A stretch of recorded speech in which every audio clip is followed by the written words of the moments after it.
এইবার আমরা দেখব কমপ্লেক্স থেকে সিম্পল সেন্টেন্সে পরিণত করা। কমপ্লেক্স সেন্টেন্স থেকে সিম্পল সেন্টেন্স। যদি কমপ্লেক্স সেন্টেন্সে নাউন ক্লজ থাকে সেই নাউন ক্লজকে আমরা ওয়ার্ড বা ফ্রেজে পরিবর্তিত করে কমপ্লেক্সকে সিম্পল সেন্টেন্সে পরিণত করব।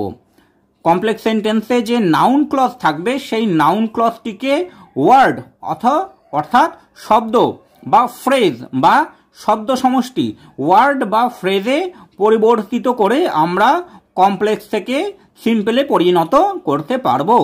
যেমন দেখো, I know where he is born, আমি জানি সে কোথায় জন্মেছে। Where he is born, where he is born এটা কি করছে? এই হোয়ার হি ইজ বর্ন এটা সাবঅর্ডিনেট ক্লজ বা ডিপেন্ডেন্ট ক্লজ, এবং ডিপেন্ডেন্ট ক্লজটা কি করছে? একটা জায়গাকে নির্দেশ করছে। হোয়ার হি ইজ বর্ন অর্থাৎ জায়গার নাম একটা নাউনকে রিলেট করছে, অর্থাৎ নাউন ক্লজ। এইবার হোয়ার হি ইজ বর্ন এই নাউন ক্লজটাকে আমি কি করছি? এই নাউন ক্লজটাকে আমি একটা ওয়ার্ড বা ফ্রেজে রূপান্তরিত করছি। I know his birth place, আমি তার জন্মস্থান জানি। হিজ বার্থ প্লেস অর্থাৎ ফ্রেজ, আমি তার জন্মস্থান জানি। হোয়ার হি ইজ বর্ন এই নাউন ক্লজটাকে পরিণত করা হলো একটা ফ্রেজে। হিজ বার্থ প্লেস তার জন্মস্থান, অর্থাৎ I know his birth place এটি একটি সিম্পল সেন্টেন্স। এইভাবে কোনো একটা ক্লজকে আমরা ফ্রেজ বা ওয়ার্ডে পরিণত করে সেটাকে কমপ্লেক্স সেন্টেন্স থেকে সিম্পল সেন্টেন্সে পরিণত করতে পারি। আরও একটি উদাহরণ দেখো, she knows who said it, সে জানে এই কথাটি কে বলেছে। হু সেড ইট, তাহলে এই কথাটি কে বলেছে সেটি একটি ব্যক্তিকে বোঝাচ্ছে, অর্থাৎ একটি নাউনকে বোঝাচ্ছে। হু সেড ইট, তাহলে হু সেড ইট এই ডিপেন্ডেন্ট ক্লজটি হচ্ছে একটি নাউন ক্লজ। এইবার হু সেড ইট এই নাউন ক্লজটিকে আমি একটি ফ্রেজে রূপান্তরিত করছি। শি নোজ দ্য স্পিকার, সে বক্তাকে চেনে বা সে বক্তাকে জানে। তাহলে হু সেড ইট এই নাউন ক্লজটিকে আমি পরিণত করছি একটি ফ্রেজে, দ্য স্পিকার।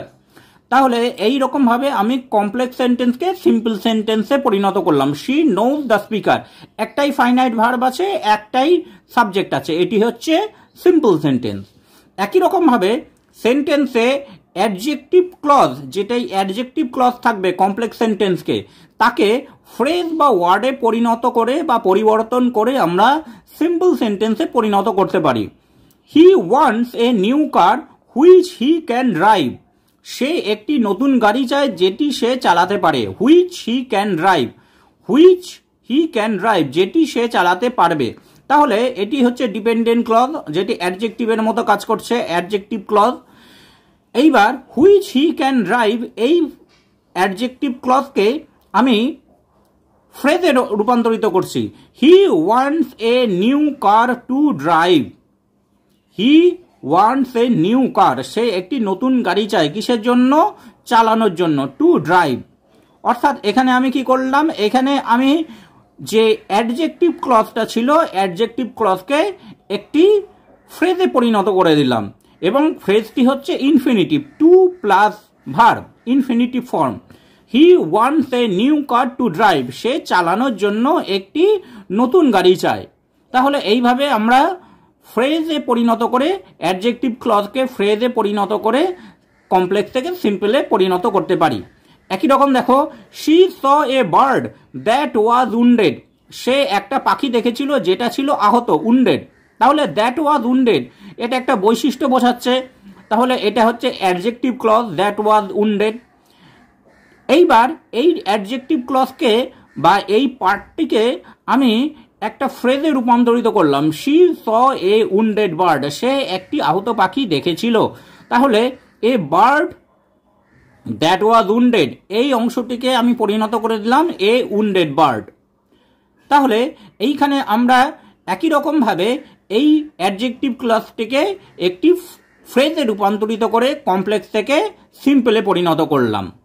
তারপরে দেখো, সেন্টেন্সে অ্যাডভার্ব ক্লজকে ফ্রেজ বা ওয়ার্ডে পরিবর্তন করে একই রকমভাবে কমপ্লেক্স সেন্টেন্সে যদি অ্যাডভার্ব ক্লজ থাকে সেই অ্যাডভার্ব ক্লজটাকে ফ্রেজ বা ওয়ার্ডে পরিবর্তন করে আমরা কমপ্লেক্স থেকে সিম্পল করতে পারবো। Though he won a prize he was not happy, যদিও সে একটা প্রাইজ জিতেছে কিন্তু সে খুশি নয়। অর্থাৎ বৈপরীত্য বোঝাচ্ছে। দেখো, though he won a prize, he was not happy, সে খুশি নয়। দো হি ওন এ প্রাইজ, এটা হচ্ছে সাবঅর্ডিনেট ক্লজ এবং এটি বৈপরীত্য বোঝাচ্ছে, সেজন্য এটি হচ্ছে অ্যাডভার্বিয়াল ক্লজ। এবং এই অ্যাডভার্বিয়াল ক্লজটাকে আমি কি করছি, অ্যাডভার্বিয়াল ক্লজটাকে আমি প্রিপোজিশনাল ফ্রেজ দিয়ে শুরু করছি বা পরিবর্তন করছি। In spite of winning a prize, in spite of winning a prize অর্থাৎ একটি প্রাইজ জেতা সত্ত্বেও হি ওয়াজ নট হ্যাপি, সে খুশি নয়। এখানে একটাই ফাইনাইট ভার্ব আছে, ওয়াজ। এখানে একটাই ফাইনাইট ভার্ব আছে, সেটা হচ্ছে ওয়াজ, আর কোনো ফাইনাইট ভার্ব কিন্তু এখানে নেই। In spite of winning a prize, prize জেতা সত্ত্বেও সে খুশি। তাহলে এখানে আমরা কি দেখতে পাচ্ছি, এখানে আমরা দেখতে পাচ্ছি দো হি ওন এ প্রাইজ, এই অ্যাডভার্বিয়াল ক্লজটাকে আমরা in spite of winning a prize একটি ফ্রেজ, প্রিপোজিশনাল ফ্রেজে পরিণত করে দিলাম। তাহলে যখন আমরা এটিকে ফ্রেজে পরিণত করে দিলাম, তখন এই বাক্যে বা সেন্টেন্সে একটাই ফাইনাইট ভার্ব থাকছে এবং সেটি কমপ্লেক্স থেকে সিম্পলে পরিণত হয়ে যাচ্ছে। এখানে আরো একটি উদাহরণ দেখো, অ্যাজ হি ইজ রিচ, যেহেতু সে ধনী, he can not feel the pain of the poor, সে গরিবদের দুঃখ বুঝতে পারবে না।